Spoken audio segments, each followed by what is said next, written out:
It is our heritage here in Saskatchewan. It's part of what we all are here in Canada. Probably one of the most important heritage buildings in Saskatchewan. When you visit Government House today, it's sometime between 1898 and 1910. We're depicting a period of our past where our Lieutenant Governor, who served as the last Lieutenant Governor of the Northwest Territories and the first of the new province of Saskatchewan in 1905, Amédée Forget, lived in the house with his wife and his monkey and his domestic staff.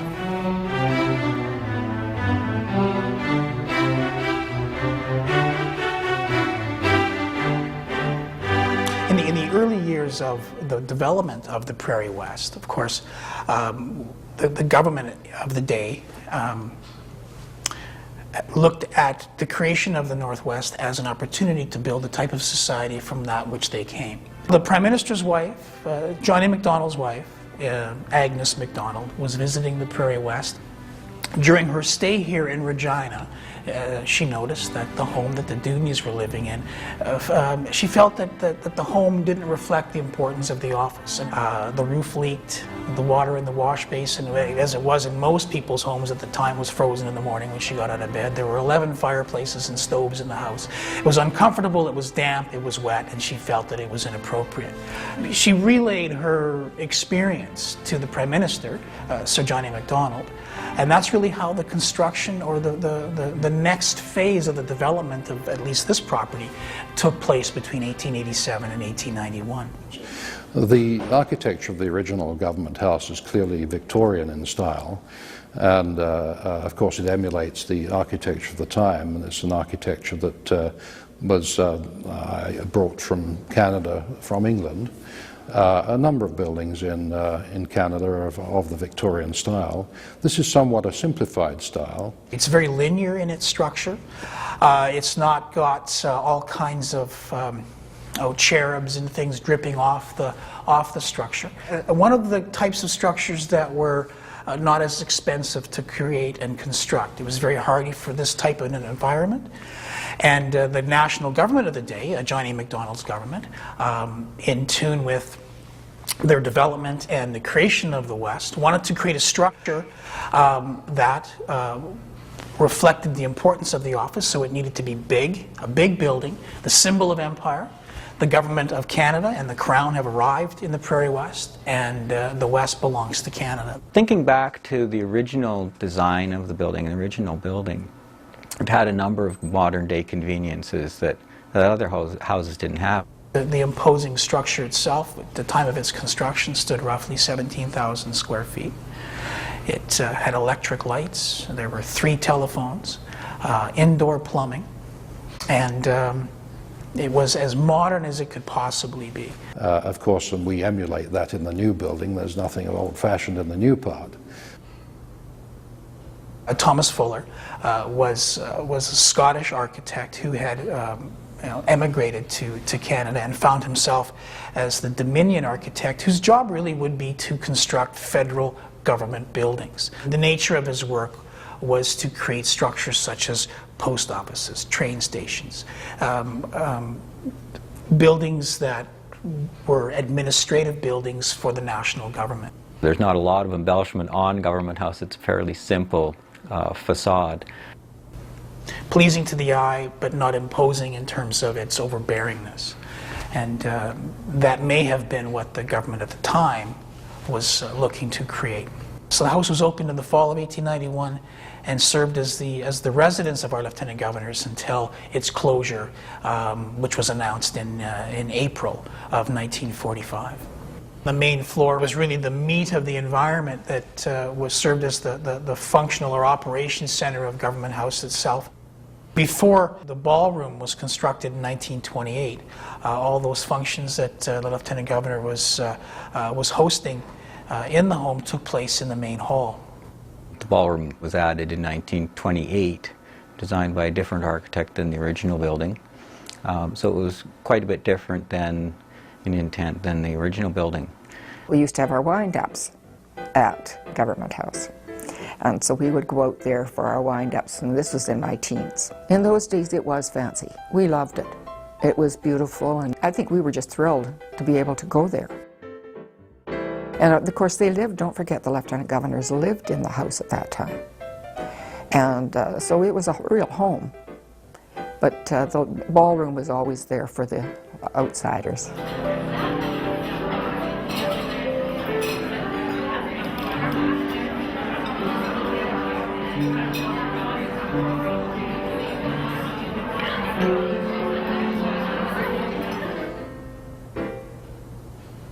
In the main dining area of the house, this is, that's the area where interesting conversations took place. Part of our artifact collection includes pieces of original china, silver, crystal.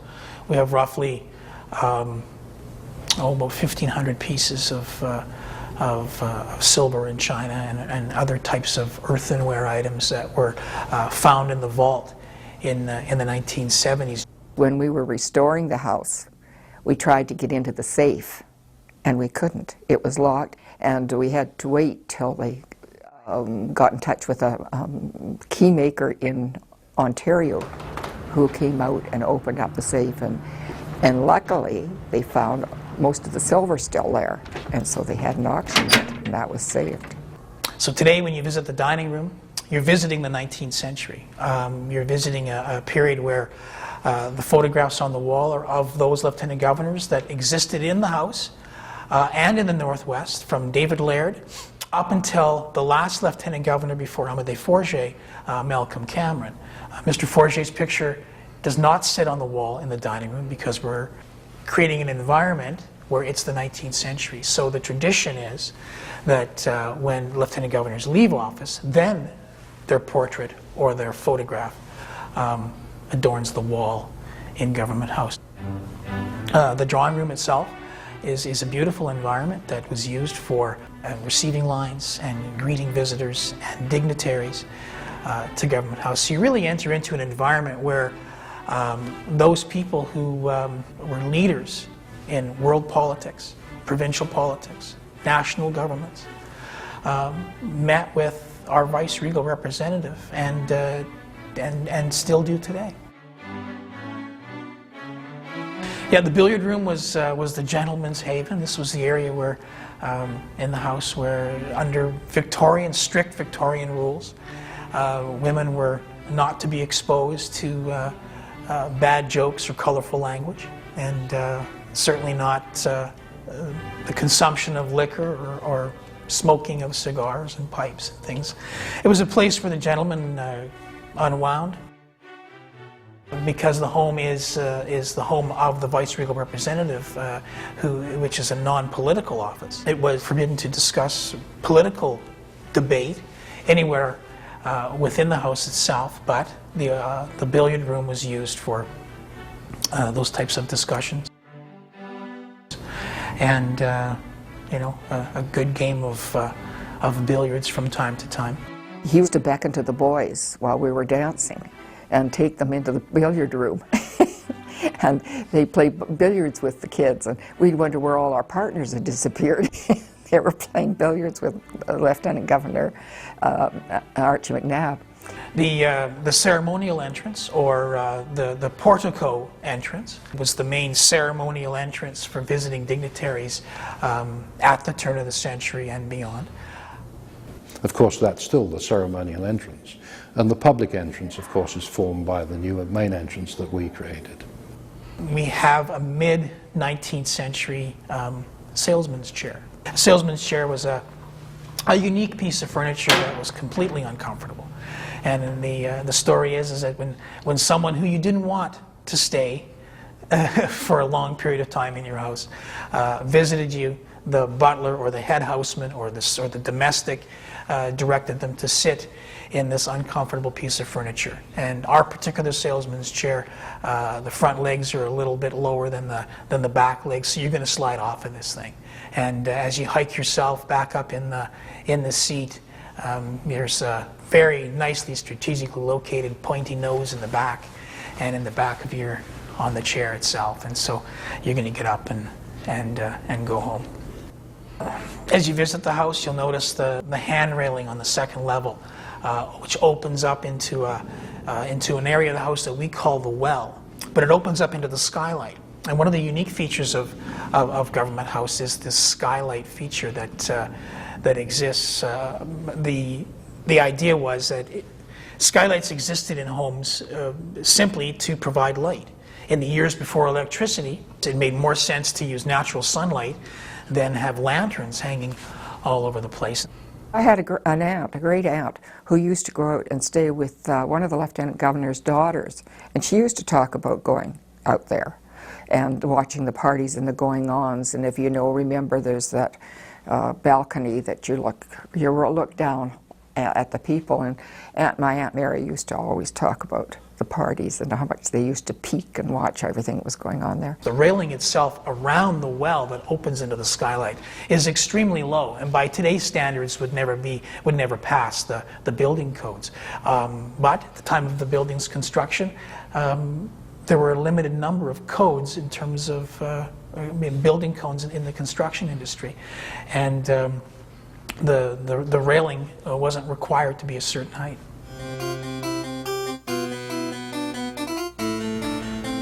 On the second floor of the house, there's 5 bedroom areas, which there's a guest wing and a family wing to the house. And so, of course, there's a master bedroom, which opens up into an ensuite washroom area.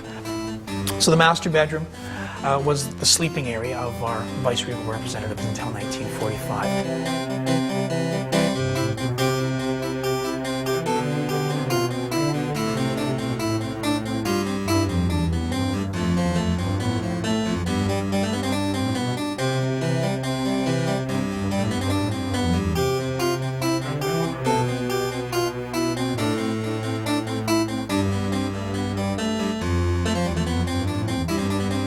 Attached to that room was the bedroom of the governess, whose responsibility was to, of course, take care of the children. And then attached to the governess's bedroom is a night nursery for the children, and then a day nursery where the children played their games and did their school lessons. Children were seen but never heard, right? This was a place where the children could unwind. It was a place where they spent time with their governess and relatives and doing little projects and doing their homework. The morning room was an area of the house that was available to guests to use as they wish. So when guests were visiting the house, that area of the home was their area of the home. We have roughly 10,000 items in our collection of national and provincial significance that we collect and preserve and interpret and tell stories about. So this particular piece is one of the original pieces that was here at Government House and was sold at public auction in August of 1945. It's a roll-top desk with it actually stands about 9 feet high with a bookcase and a dresser attached, but was part of a 5-piece bedroom suite that included a bed, a dresser, and other items that were sold at the auction for about $130 by a local fellow, and then passed down his family from generation to generation, and it has been just donated to us here this past July 2007. Like I said, it's a roll-top desk. It rolls up, but one of the most interesting pieces of the desk itself is that the writing table pulls out.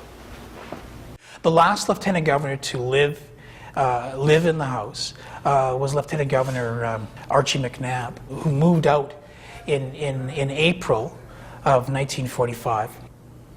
Throughout its past, Government House has seen a number of renovations or additions or transformations. The government had changed their minds and decided to close the house. And that's when we we were still worried that it was going to be torn down, but they used it for a hospital, and then they used it for upgrading, and it was used for a lot of things. After the house was closed in 1945, in August of 45, items in the home that were either in the servants' quarters or in the main home itself were sold at public auction. I don't remember being there, but my mother was. In fact, I still have a couple of lamps that she bought, and I haven't given them back. But the house was emptied, and actually the Department of Veterans Affairs, the Federal Department of Veterans Affairs, transformed the structure, and it served as a hospital for veterans returning from the Second World War. They started in about 1945 at the end of the war, and a lot of them came with TB patients. It wasn't like the Lieutenant Governor's residence. It was a very, it was a hospital, so there was a lot of differences. It didn't even think of it being a government house at by that time. I know years ago there used to be 58 acres around this building, but as time went on and Government House through the 40s and into the 50s and 60s became less significant, land was taken away from it and sold to private enterprise for the seniors' residences and so on that you see around here now. In the 1970s, Veterans Affairs built a new structure for to serve the veterans, and the house itself became part of the Department of Education, and it became an adult continuing education facility. So it has seen several phases in its existence. And when we at last got the government to agree to upgrading it, we had to then get rid of the tenants, the people that were there. Mind you, the hospital had gone, but the others were still there, some of them. So the house was saved from demolition in the late 1970s, and the restoration phase began in terms of bringing the structure back to the level reflecting the period of the late 19th century. When they were doing the restoration, somebody would phone and say, hey, we just found a fireplace that hadn't been there before. And they had closed up the fireplaces, they had closed up so many things. So the tiles here in the second guest bedroom's fireplace is a good example of some of the items found on site in the house in the early part of the 1980s, late 1970s, which were saved over time. When the house itself was restored or renovated into a hospital in the 1940s, and then later, when they made the transition to a schoolhouse in the 1970s, the tiles in the fireplace and the fireplace itself, in fact, the whole house was painted white, hospital white, and so over time, the tiles were saved from vandals and other thievery because no one could identify them as being original to the house. Yeah, we had architects, we had people come and look at it, and they said, certainly worth saving. We wouldn't have done it without getting, the okay. And it was worth saving. Look at it now, you see? It's how beautiful it is now. The house was restored to that particular late Victorian, early Edwardian time frame. And we opened in time for Saskatchewan's 75th birthday in 1980. In the modern era, the office of the Lieutenant Governor returned here to Government House on July 1st, 1984, when Lieutenant Governor Johnson, who was our Lieutenant Governor at the time, his offices were returned to the house. The reason that it was open, Government House was open, as far as we volunteers were concerned, was for this building belongs to the public. And we really wanted to be sure that the public were invited to Government House and that it is their building. In 2005, a new wing, the Queen Elizabeth II wing, was opened. There had been a couple of studies done prior to us receiving the project, which wanted to elevate the presence of Government House in the public's eyes by improvements to the property, enhancements, creating an area to receive groups of people. As there's a number of school children that arrive on a bus, so you have to receive groups of 60 people. They wanted to relocate the administration offices, thereby freeing up space above the 1928 ballroom to create an interpretive center to discuss the Crown in Saskatchewan. Clearly, the program called for an integrated building. And then, of course, comes the problem with an integrated building of how one sites that integration on the site. When we originally were brought into this project, the first thing we were wondering about, well, how do you create all of this space in front of Government House? The building had to be designed to fit in with the original Government House, but at the same time it didn't have to fit so well that one couldn't tell the difference between the original building and the new building. Given that the land is very restricted, especially in the location where an addition would work best for the building, it was a difficult job to fit this, this addition of this size onto the site. And I think we were able to achieve that by building onto the east end of the building and creating a single loaded corridor which is glazed to the ceremonial entrance area, which then gives you that views to the original building as you walk and progress through the building to the museum, to the ballroom, to the interpretive center. Furthermore, there are some different windows in this building. The windows are larger here in places than they are on the original building, and this is to draw a difference between the two buildings so that they don't look so similar. So this was not an easy job to balance old and new, and yet make sure that the new looked very much like the old and didn't detract in any way, shape or form. One of the beautiful things about the addition, I think, is the amount of light that enters the building.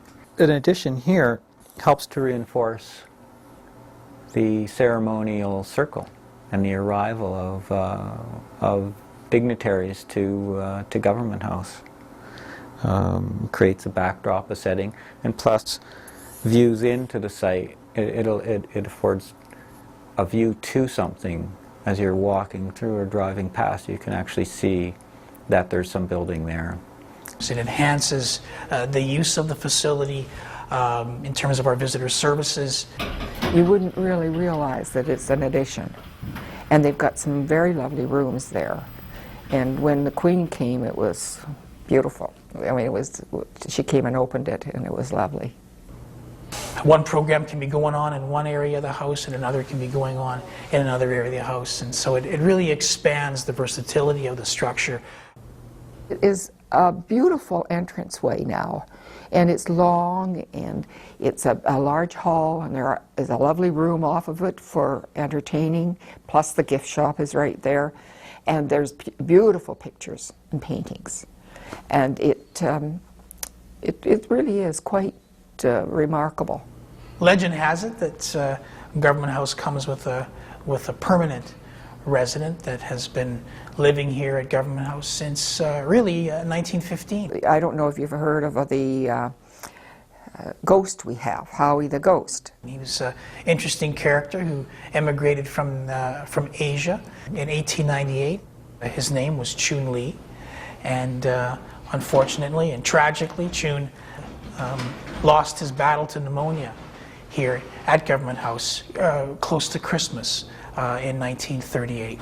And ever since then, he's been known to walk around the halls and play tricks on people and move things about. And one of the chamber pots that had been under the bed, one of the main beds, was moved during the night when nobody was there and it was all closed up, and they found it over by another wall, and we couldn't figure that out. Footsteps in areas of the house where nobody is, doors opening and closing. It's been a mystery that I think nobody has escaped. Any of us that have ever worked here, previously or today, somebody from the 1950s, somebody from the from the new millennium, everybody's experienced, at least to my knowledge, most of us have experienced some kind of strange thing, or at least have felt that sort of presence of something watching you from a corner of a room. In the year 2007, visiting dignitaries are still occupying a space where Joseph Royal met individuals, where the royal family had dinner in 1901. I've been to several dinners out there for royalty myself, and I was at a reception for Andrew and his Fergie, and I was at that reception. That was interesting. Right beside me was a group of people from young people, young high school kids that came from the different towns in Saskatchewan to meet them. And he was wonderful. He spoke and asked them why and how they got chosen for it. And they told them all these questions. And Fergie comes along and she just, I don't know if she even kisses half of them. And she was just very outgoing. She was lovely. We have roughly 14 education programs for young students, but we talk to students from grade 1 all the way through to university classes. Other programs that do exist in the house deal with more curriculum-based programs that talk about our past and really help to teach students or help students understand, where we came from and how our society that we've created for ourselves in 2007 may be reflective of that type of world that existed 115 years ago when the Forgés lived here or the Royals lived here in the house. It'll help us ensure that the legacy of Government House, in terms of the spirit of its symbol of empire, lives on for generations to come.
Project was designed by a number of people, and I would be remiss not to mention Ray Plosker, who is an architect in our office.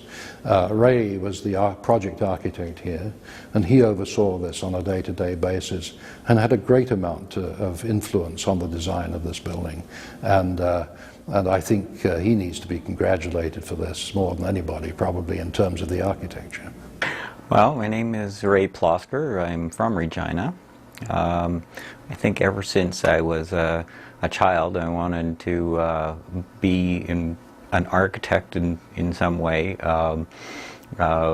whether it was even just as a young fellow playing, making houses out of stones and pieces of wood that I found in the play box. I went to art school here in Regina for a couple of years, studying painting and sculpture. And as any youth thinks idealistically about what they want to do, I thought of architecture as being kind of a social art form, and I think it can be. It's also business. You don't learn that at school, but certainly you get a lot of challenges in terms of the design and the art form at university. I had worked on a previous project at Government House to design and build the accessible entrance, the ballroom entrance, in 1999, which received a couple of Heritage Awards. Government House was set up such that it has the ceremonial entrance, and then it had a second entrance, was like the ballroom entrance. The ballroom, as you probably know, was added in 1928, designed by a different architect than the original building. So it was quite a bit different in intent than the original building. The entrance was a little bit, somewhat like a service entrance almost in terms of its appearance. And this was the public entrance to government house because they wouldn't use the ceremonial entrance. When you entered into the vestibule there, you're immediately confronted by a set of stairs that led up to the ballroom foyer. Completely non-accessible. So we looked at a number of options for making this building accessible, and thinking back to the original design of the building, it had a number of modern day conveniences that other houses didn't have. It had a telephone, it had power, indoor plumbing, a number of features that were probably novel in its day in 1891. So, in the office we talked about how we would approach this. Rather than trying to conceal something within the building, we decided that we would do the 99 edition accessible entrance as a planned addition to the building, trying to put yourself in the shoes of the original architect. How would they approach this if they were faced with this design problem of barrier-free design? So we did that by kind of not replicating, but creating a similar entrance to the main portico entrance, and creating an on-grade entrance right into the ballroom. We had to remove a window. We had to reconfigure all of the stairs inside, and so you've got this elevator where you go in the front and you go up a half a level to the ballroom foyer level, and then up to the second floor. So it makes the entire building, along with a small wheelchair lift in the Lieutenant Governor's offices on the north wing, makes the building entirely accessible. We had to deal with heritage stakeholders, both provincially, federally. There was a Parks Canada study that was done. Those discussions actually resulted in 3 designs being done. Before, well, 2 designs and then the final design. The first design was quite a bit larger than the final design, because we had a whole carriage house inside of the building where you'd pass down this corridor and you would end up in a carriage house where a cutter and a landau and a limousine were displayed. That was open on 2 levels, so then you had a bridge across, and you came back after your tour of the museum and the interpretive center. The footprint of that building proved a little too large. Certainly Parks Canada had asked us to revisit it. So we did that and looked at relocating some of the areas, eliminating some of the areas, and trying to streamline the design, make it more efficient. We were also criticized by having the design appear too much like the original government house. Although we had tried to reduce the embellishment, and as you're aware, there's not a lot of embellishment on government house. It's a fairly simple facade, but we did reduce the features on the addition. The second design had a much more modern flavor to it. It had a roof canopy on the ground level to kind of facilitate travel between the 2 entrances. And it had a little bit more curvilinear design. We were again asked by our client to revisit the design because local stakeholders preferred the more conservative approach to have a building fit in more with the nature of what Government House had, the appearance that Government House has. So we took a blend of some of the original concepts, the 3 arched windows in the carriage house, and the massing and the fenestration. We set back the second floor level to reduce the massing, and we kept some of the curved linear motifs around the entrance of the building, and and used some curtain wall sections on the main floor, on the upper floor, to help to differentiate the building, the addition, from the original building. This is the site plan for Government House, the remaining property. It has the garden room areas over here in the northwest. This is the visitor parking. The property actually continues on to the east, where the Order of the Eastern Star nursing home is. Pioneer Village is built to the east of the property, and so there's a common road that runs between the properties that allows a visitor drop-off and barrier-free parking and access to the main visitor entrance. So we've really tried to make those two things as close proximity as possible. Previously, one would have to park here and make their way all the way back diagonally to this entrance. That was a big concern for some of the stakeholders during the design, and it meant that the entrance wanted to be here as opposed to somewhere else. You can see Muchmore Lodge here to the south of the property. The property line is really close, running right along here. And so there was no way to really use any of the space here, because no one had an interest in displacing any of the residents of Muchmore Lodge. They're there. And at some point maybe that will be a different building, but it's there now. So you can see the ceremonial arrival circle. And previously all you got were views that sort of tended to bleed through the site. There were some trees there, some spruce trees, but you would see the parking areas and the buildings beyond of Pioneer Village and the structures beyond. In addition, here helps to reinforce the ceremonial circle and the arrival of dignitaries to Government House.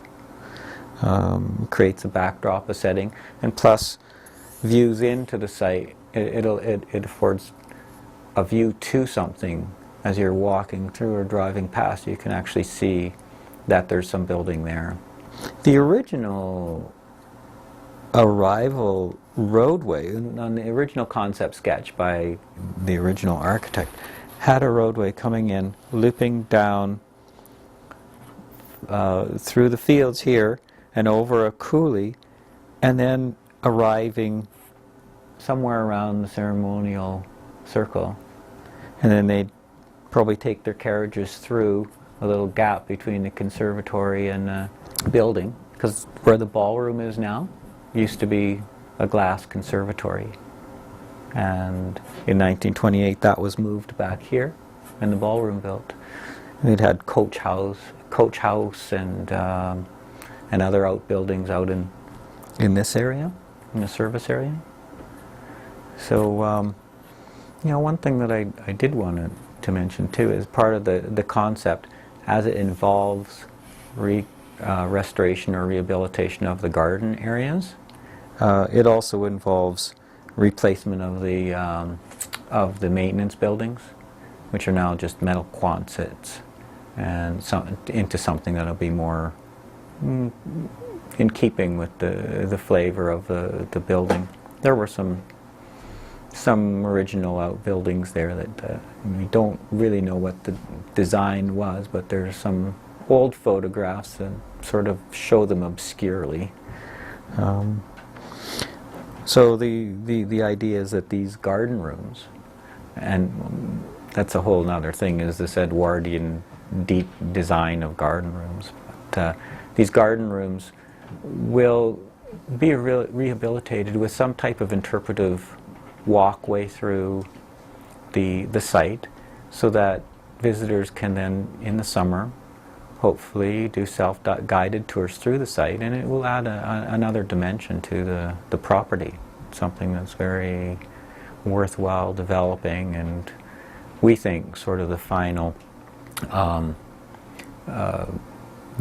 design element to reestablish the setting and the grandeur of the building. My name is Brian Saunders. I arrived in Regina in 1975 and have been here ever since, although it's been tempting to go other places at times. I really like Regina and Saskatchewan, so we stay here. And I started Saunders Architect in 1979, and then in 1988 we commenced Saunders Evans Architects when Phil Evans joined the firm, and then later Ray Plasker joined us in the early 90s. And then we opened an office in Saskatoon in 2001, which is run by Justin Weatherspoon. So there are 4 shareholders in the company. This project has been a very important project to us, which we commenced in early 2000, and of course it was constructed in time for the celebrations of Saskatchewan at the 100th anniversary of Saskatchewan. The competition for the project goes back until to about the year 2000, as I remember correctly. A firm from Saskatoon was originally involved in the study of Government House and how it might expand. That firm was run by Obert Frigstad, and I think they indeed did a very thorough study of the circumstances here. And this was a precursor to a competition that was run by Saskatchewan Property Management Corporation, whereby proposals were sought, interviews were had, and indeed we were selected as the successful architectural firm for the project. This was in, I think, 2002, and of course shortly thereafter the project moved ahead through design. But there was a lot of early design work to do, based on some early work that Obert Frigstad and his colleagues had completed. In terms of competition, architects, unless it's an approved competition, are not permitted to compete on the basis of design. The competition was simply a request for proposals, and these proposals outline the service and experience and various qualities that the individual offices would have. These proposals are then very carefully reviewed, and from the proposals a short list of interviewees are selected, and indeed we were one of, I believe, 3 or 4 interviewees that were interviewed. And it's a very objective process, of course, and it puts you through a very stressful circumstance, and I know that my colleagues were obviously in a similar position to us, and you never know quite who's going to acquire the project. And of course this was a very important project to us and others, and so the competition was very stiff for this project. But it was professionally done, and no designs were really prepared in terms of this project until the project had been let or awarded. Of course, Obert's study did indeed prepare some options for additions to this building, and those options had to be looked at very carefully. But with new a wish list, or should I say requirements, in mind from the client, who our client indeed was the Saskatchewan Property Management. With that wish list in mind, of course, it's a matter of revisiting the earlier study and adjusting one's thoughts to the new requirements. So it isn't a matter of arriving at the site and just thinking, taking that intuitive leap and saying that this is what we will do. It's a matter of looking at the options. And I remember at the time that one of the options was to locate the various components of this new addition about the site, so as to involve the landscaping and the site in the design.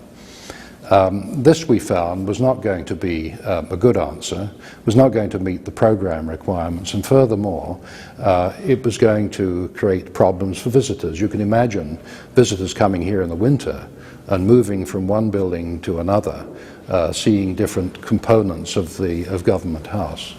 Especially children, they arrive in a bus. If they get from the bus into the building, they have to take their boots off. Simply put, is just inconvenient because they have to put them on to go somewhere else. So clearly, the program called for an integrated building. And then, of course, comes the problem with an integrated building of how one sites that integration on the site. There were many good trees in this location, and we were concerned about losing some of the trees. Indeed, there was no option. Fortunately, there are many other beautiful trees on the grounds. But more important, of course, was the matter of consolidating the building, and so that it was efficient not only in its function, but efficient from the point of view of construction costs and indeed and how it's integrated with the existing building. There were many concerns at the time, because I know that Parks Canada, who oversees the Historic Sites and Monuments Board and the historic designation of this building, were very concerned that any new addition to it would take away from the quality of the original building.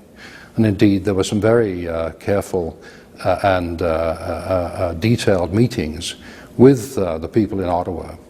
And I must say that Her Honour, Dr. Linda Haverstock, was of great help at that time, as well Dr. Michael Jackson, who were our people that we met with on a regular basis, as well, of course, our client, Public Work, the Saskatchewan Property Management Corporation. And in meeting with these people, of course, there was a great deal of support for the design that gradually emerged, which was not really our design. It was a design that came out of many meetings and much consultation with our client. And so it was a joint effort and a community effort, really, as a design. And it's very important that as architects we involve people in that design process. And I think, therefore, we just bring forward the wishes of people and develop them into something that's tasteful and fitting. Given that the addition naturally, it seemed, would happen in this location, we had to be very careful how we connected to the ballroom and to the existing building. It so happened that part of the existing building we connected to was the core of the accessibility for the building. In 1999, as I'd mentioned before, we had included a new elevator and in a location that would give accessibility to the entire building. And so that was a natural location to form a new addition, because that elevator would also serve this building. Although there is another elevator in this building, it's a public elevator, and those two elevators together provide access to the building for those that need access to the upper levels and to the lower levels of the building. In terms of adding to the ballroom, we were very careful how we integrated that addition. As you see behind us here, the arched window is still there. Most of the construction is still there, and it was only where we had to make a hard connection that any demolition took place. There is an allowance for movement between the two buildings, the original and the new, and so that has to be taken care of very carefully in details. But apart from that, very little demolition actually took place. The archaeologists were very sort of keen to know what was underground here, and indeed some very careful digs took place underneath where this building now rests prior to any construction commencing, and indeed I'm not sure if anything of any value was found, but certainly that investigation took place. I must admit we were concerned that something would be found and that would delay the project or hold it up entirely, but nothing was, to my knowledge. So that was a very important part of clearing the land, so to speak, for commencement of construction. Well, we're still a little old-fashioned, I suppose, and we still use paper and pencil and ink to design things, but as soon as possible we like to get things on computer, and of course computer now is in all facets of our work and that of our engineering consultants. And as soon as we can, we'd like to illustrate our ideas and what the program and functionality requires in a way that our client can more easily understand completely what we're suggesting. One of the problems of the old way of producing things is that the quality of the message or the design sometimes wasn't imparted to the client as well as it could be, because it relied upon the quality of the drawing, the quality of this perspective. And it's surprising to me, but very often a client, although they thought they understood what the building would look like or feel like, wouldn't really completely understand that. It became apparent. And so with computers, we're able to illustrate things in 3 dimensions. And we used computers a great deal on this project to illustrate what the inside would look like, to illustrate how the addition would work, what the building would look like from different locations, so that there was no question as to, in people's minds, as to what the building would look like and how it would function in the end. Of course, this is not the first recent addition to this building. There was an addition that incorporated an elevator and accessibility requirements that happened in 1999 or thereabouts. And that addition used brick from an old building that a Frank Corver maker who used to be with the Heritage Branch in the province here, he discovered somewhere in southeast Saskatchewan in his travels, and was able to acquire these bricks for the project. And so those bricks have been used on the intermediate addition, let's call it. And you can see that very clearly on the outside. So you can stand back from the building and discern the original construction, the intermediate addition that happened in 1999, and then this later Queen Elizabeth II wing. Item of the addition was, of course, to accommodate the offices of Government House. For years, the offices had been very cramped on the second floor of the existing building, and so much of the second floor of this new addition accommodates the administration of Government House. Something that was of a challenge to us, of course, is the porte cochere, which is clearly the main entrance to the building. We have a very important main entrance attached to this new addition. But we played that down somewhat, although it's of stone and it has a circular shape to it. It doesn't protrude as much from the building, and the architecture is a little quieter than the larger, more ceremonial porte cochere that protrudes from the east side of the original building. Of course, that's still the ceremonial entrance, and the public entrance, of course, is formed by the new main entrance that we created. The first thing that strikes my mind is that, of course, the difficulty that there always was in serving food at any banquet or function that would happen in the ballroom.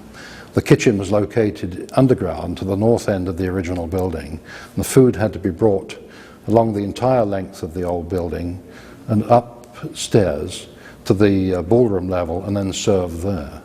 In this facility, this was a requirement, of course, we modified that and located the kitchen in the basement of the new addition, where there's a large elevator which allows food within a warming cart to be brought from the lower level to the main level and then served. And so food is able to get to the table very much more efficiently, and the requirements very often challenge the budget. The budget for this building was in the order of $6 million, if my memory serves me correctly. I'm pleased to say that the project was indeed completed on time and on budget, but that doesn't mean to say that it didn't cause us some difficulties through the process. Had a very good contractor involved here through a competitive process of bidding. Graham Construction were the contractors for the addition. and they were very helpful in keeping the costs at the budget. But of course, prior to that, we had to make sure that anything that was included in the building, including floor finishes, light fixtures, anything you want to look at had to be priced to make sure that indeed we were within budget and that we were not embarrassing ourselves or anybody else by going over budget. There was some indecision at the beginning about the extent of the basement.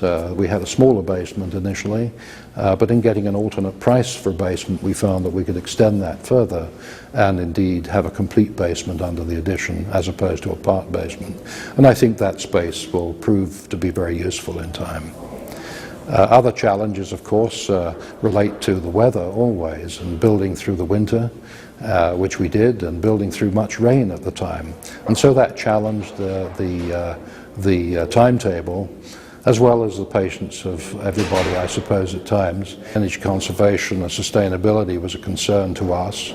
While the building is, of course, at that time, LEED was not as popular as it is today. The building isn't certified as a LEED project, but it certainly meets the CBIP standards for energy conservation, and indeed would be an interesting exercise to see how well it compared with LEED requirements of today. But indeed, it's true to say the building is energy efficient, and in its basic design and in its materials and finishes. And I haven't seen any figures to prove that, but according to the work we've done and our consultants have done, it should be very efficient in that way. I'd like to talk about the scale and massing of the building. Given the quality of the original building and its importance as a National Historic Site, and indeed a Saskatchewan historic site for that matter, any new addition should be well mannered in terms of its scale and massing. We could have quite easily overpowered the scale of the original building, and indeed one of the earlier designs had a danger of doing that, and pleased that we were able to step back from that and create a facade or facades to the building that in my opinion do not indeed endanger the scale and quality of the existing building. For instance, along the north facade of the building, you'll note that the second level is stepped back, and that's purposely done so that the massing and scale of the building isn't thrust to you and challenge the scale of and the size of the original building. And so that step back helps us also to articulate the external walls of the building so that the roof can be gabled and hipped in a way that steps back, so it's not again overpowering you, it's stepped back from you. And there is a deck above there, of course, that one can get out on, and sort of, and who knows, one day they might have tea parties and so on up there. But the idea of stepping the facade back was to contain the scale and control the scale and the massing of the building. Also, fenestration, that is the placing of windows within a wall, that is an important aspect of scale and massing and controlling the feel of the size and scale of the building. And so those elements are very important in the design. I think too that when you stand away from this building from a distance, that it works together, new and old, as one building and doesn't seem to be a mixture of, an eclectic mixture of different buildings. Other features of the design that were important are the arched windows. You'll note that in the center section of the building, in the lower single-story area, there are some very high arched windows that emulate those windows of the original government house. And then other windows have a shallow arch, less curved, over them, so that they're not as noticeable, and so that some of the windows, emulate those of the original building, but many of them have a shallower arch to again be a little different. and the windows are not, don't have the same mullions within them, subtly different, again for a difference. The use of stonework on the building is a little different from the original stonework. For instance, the main entrance, the new main entrance, has smooth stone and a curved face, and that is from, it's a Tyndall stone from Manitoba, which matches other stone on the building. But of course other stone on the building tends to be the split face stone as decorations and bands that horizontally are located on the building as added as decoration and to help the scale and tie everything together.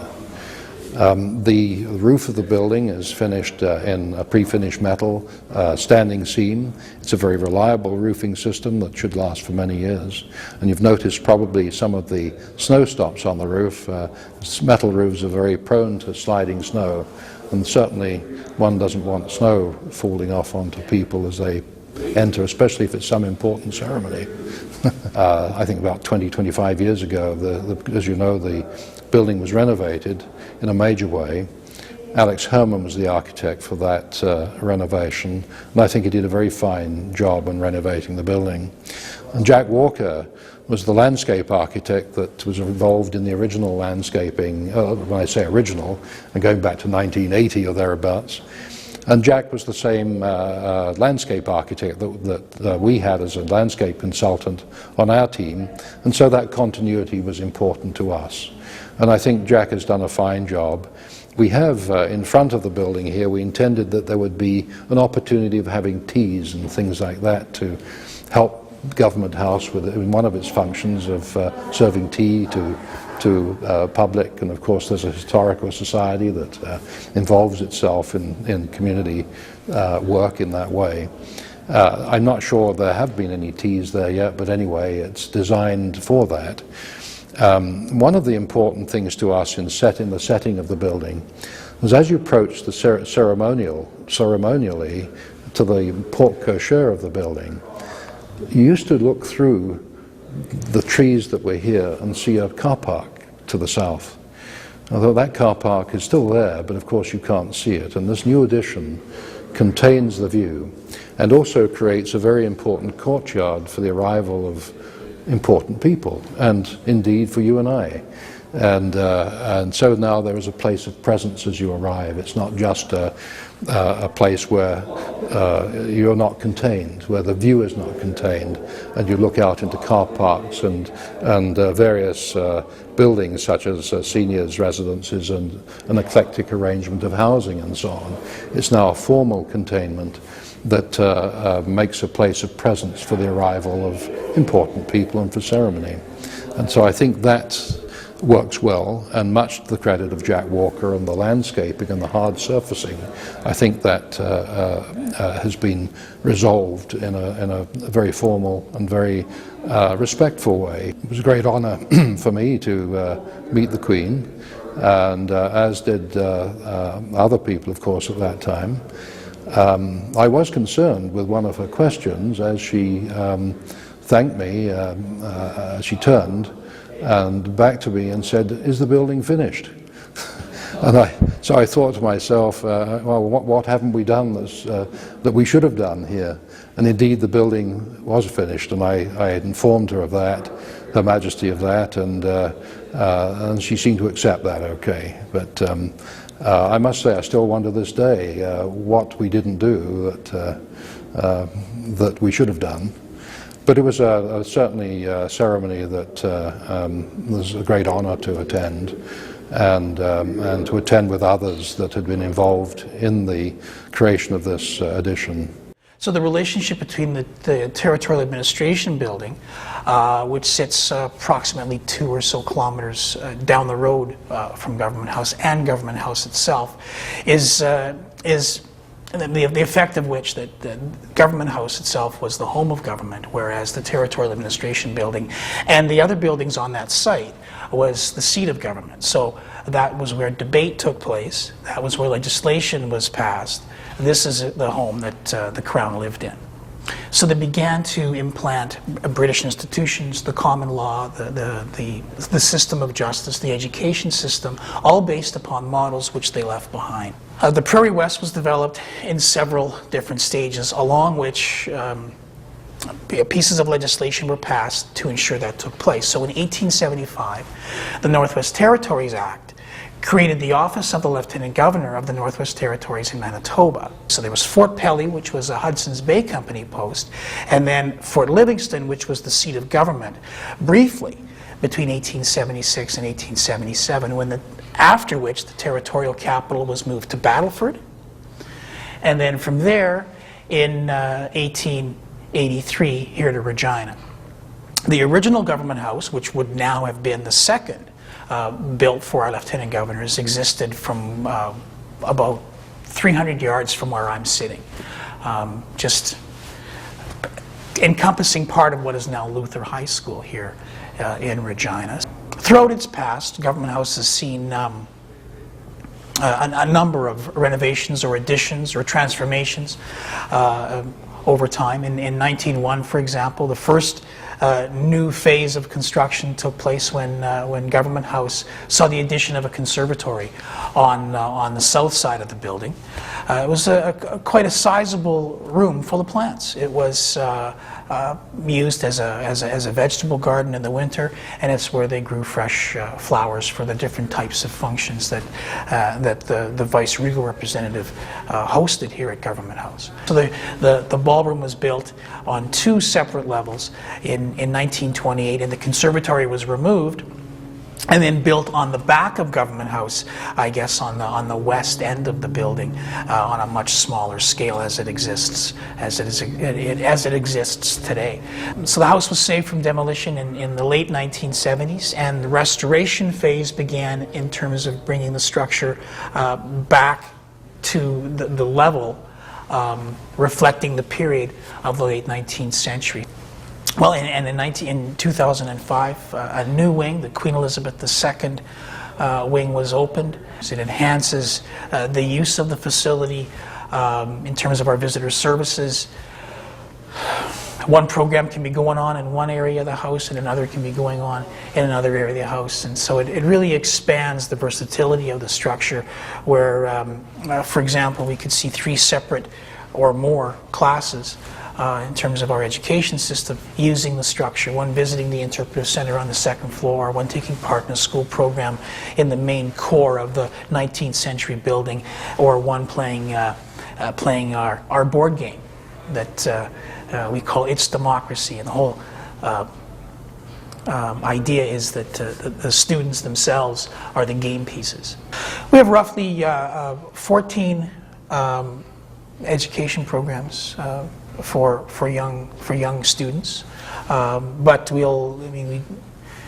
talk to students from grade 1 all the way through to university classes in different aspects of our programming. Well, the way the structure in the storage room is organized from textiles at one end to furniture items at the other end, and in between are household items, and at the far end of the room is some construction material that was removed from an area above the ballroom that is now part of the Government House, the J.E.N. Weeb Interpretive Center.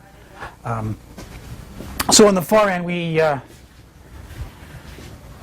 we share part of our space in the storage room with the Embroidery Association of Canada, and with them the Regina Stitchery Guild, who occupies some shelving units at the other end. So the textiles, in terms of lace projects and stuff that was done in time for the 100th anniversary of the house, I believe.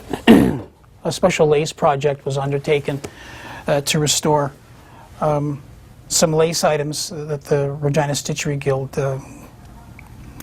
took on, and these were displayed in the house as period pieces around 1991. And then periodically, over the years, from time to time, we put them back up in one of the main halls in the house itself. This is our art rack. Works of art and paintings, some contemporary, such as the original plans to Government House from periods between 1888 and 1928.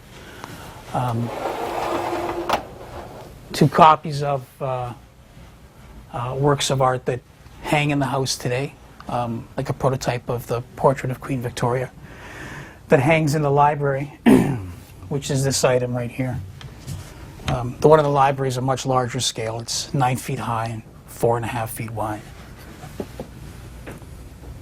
We have a small book collection as part of our artifact collection. We also have a resource room in the house, which are comprised of copies and photocopies of original documents, along with a small book collection that we use and that is open to the public if they wish to take a look at some of the items that we have. A couple of the more interesting pieces, at least I think, are copies of some old newspapers that we have.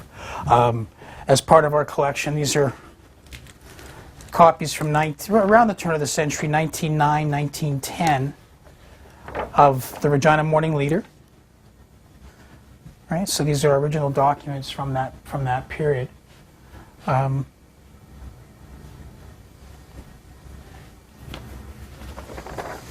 we can take a look at the items and read from cover to cover what was taking place in and around Regina and our province, and in Canada for that matter, in 1909. You know, what was happening at Government House. Did you get the date? Yep. And this one is 1910. And it's the Daily Standard newspaper. It's a little bit worse for wear than the 1909 version of the Morning Leader. And I go through these things from time to time and take a look. As you can see, I've marked some pages of things and events that took place in and around Regina. Yeah, the radiators that you see, there's about 13 of them that we were required to save as part of the expansion project in 2005. When the J.E.N. Weeb Interpretive Center was created, the radiators were saved, and we've kept them stored in here, as did we keep the baseboards and all the wainscoting and other items from that room, so that if we ever need to or want to put that room back together as it existed in 1928, we have the items that were in the house. And so the items on this end of the storage room include household items that you'd find in any contemporary home at the turn of the century. Everything from dining room and occasional or easy chairs through to, you know, if you like, there's a chamber pot that came from someone's bedroom. But we do have a couple of interesting pieces that are part of the collection and are in fact original to Government House. And just to give you an idea of some of the shape that some of these items are in, I'll just move this out of the way and slide this forward. This is one of the original dining room chairs from the house by 1945, the items that were sold at public auction included the original dining room table, which was purchased by Champs Hotel. And so we have a number of items that are part of the original collection of Government House. And so these 2 items, along with some items that are already on display in the museum dining room, include the dining room chairs that have come back. So one of our projects in the future will be to conserve those that need to be fixed up and put back into the collection. We've done 4 so far. Other items include small household items. This little piece here is actually a desk. It sits in your lap. If you open it up, at the turn of the century, it sat like this. So you can see with some conservation and some fixing up, we can put this item back or put this on display so people can see how it worked. But it sat in your lap as you rode the train or in the carriage and you wrote your letters. And so we do have a 19th century camera that sits on the tripod. And if you look through it, everything's upside down. Right? There's an outdoor light fixture that hung at the back of the old ballroom. So on the extreme south end of the ballroom area of the house.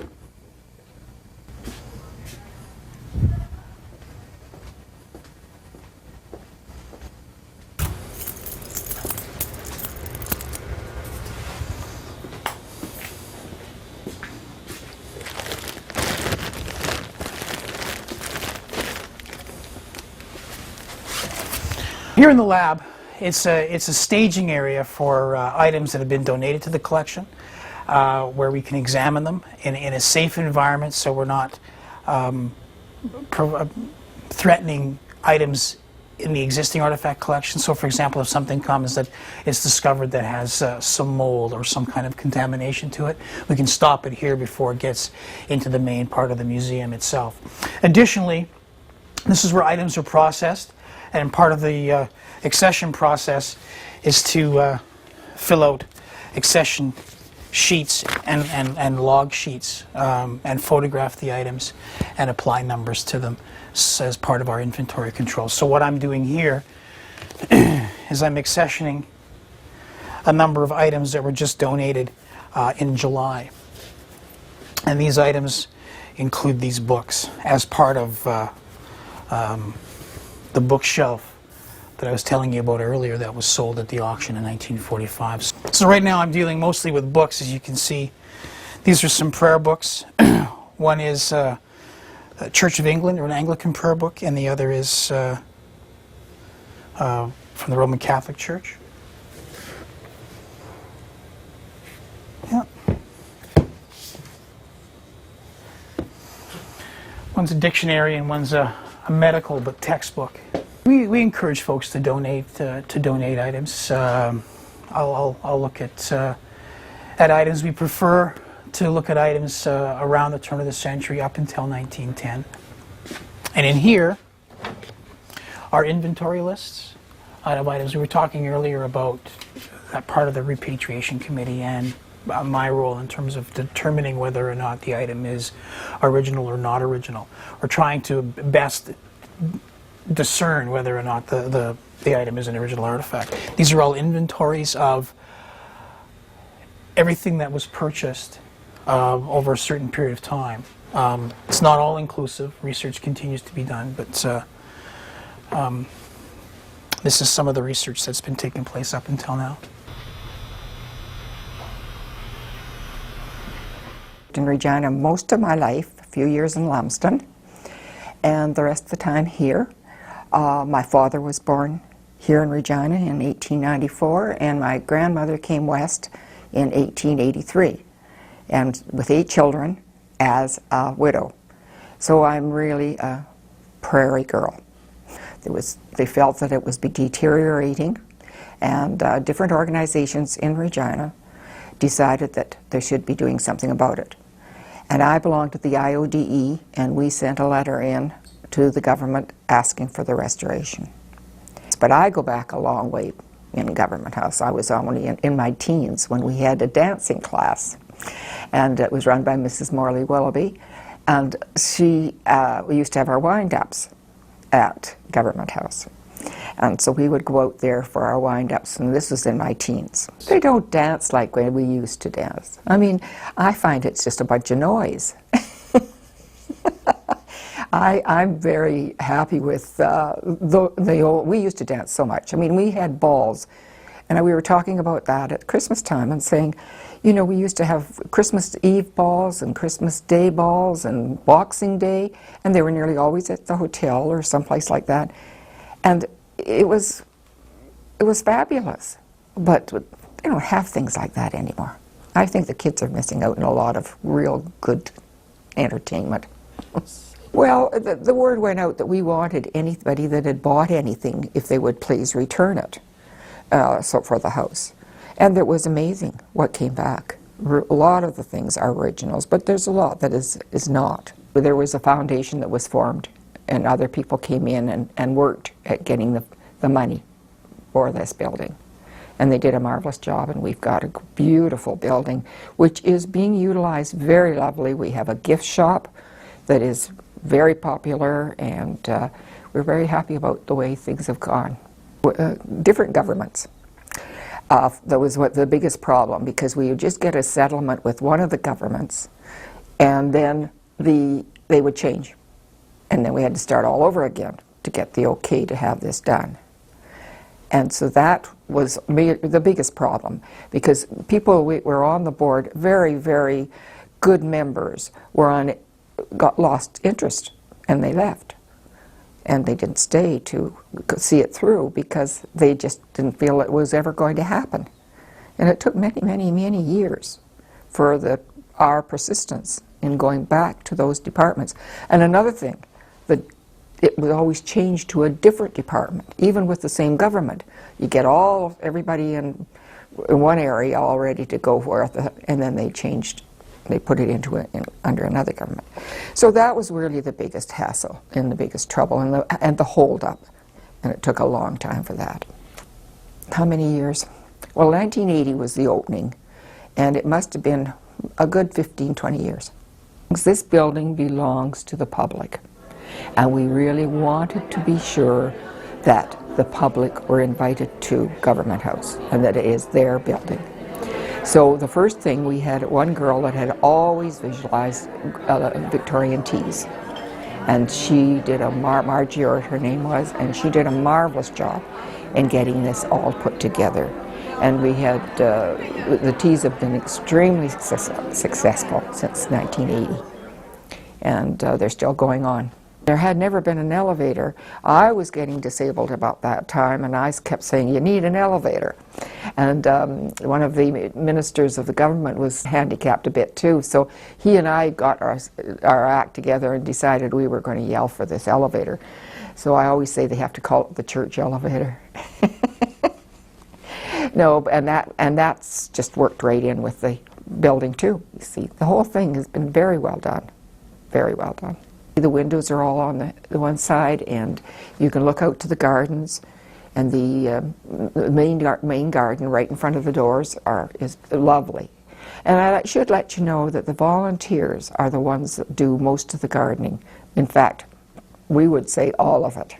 They are the ones, the volunteers that put in the special gardenings, flowers, and we have a huge, beautiful tulip bed, and there's just lots of work to be done, and we just couldn't do it without our volunteers doing it, because it doesn't seem that there's anybody else available to do it. We had friends in England that we stayed with that were friends of Princess Margaret's and Princess Elizabeth, or Queen Elizabeth, and I was always asking questions. This lady that we knew there was their dresser, and this was the one, and she used to tell us all about the things that went on that she could tell us. And so when Princess Margaret came, we went to a dinner, and I wrote a note, and much to my husband's disgust, but he thought I was crazy. And I wrote this note and gave it to a mounted policeman and said, I want you to go. And I didn't seal it because I knew they wouldn't let her have it like this if it was sealed. And I said that I wanted to ask her to send greetings back to Mrs. Palmer, and that I sent my greetings back, through her. And I got a letter back from Princess Margaret saying she was so thrilled, and she wished she'd known I was going to be at that dinner. She would have seen me. And so I was really disappointed that I hadn't done something a little earlier. But she apparently even knew who I was. And her husband, Snowden, lived just not very far away, and I missed him by just inches a couple of times when we went visiting. So I thought, but that was lovely to get a reply from her. My family have lived here for all their lives, and it was always great for them to be able to be entertained there too. It's just something that we don't have in our society anymore. It's something to look up to, and this is one of the ways we can. We used to have some wonderful picnics, but we only have not that big a volunteer staff, and it was getting a little bit too much. But I think that's on the agenda to come up. this new Lieutenant Governor has loved to have another picnic, and I think that's going to be, because anything we can do to get people to come and see this building and feel a part of it.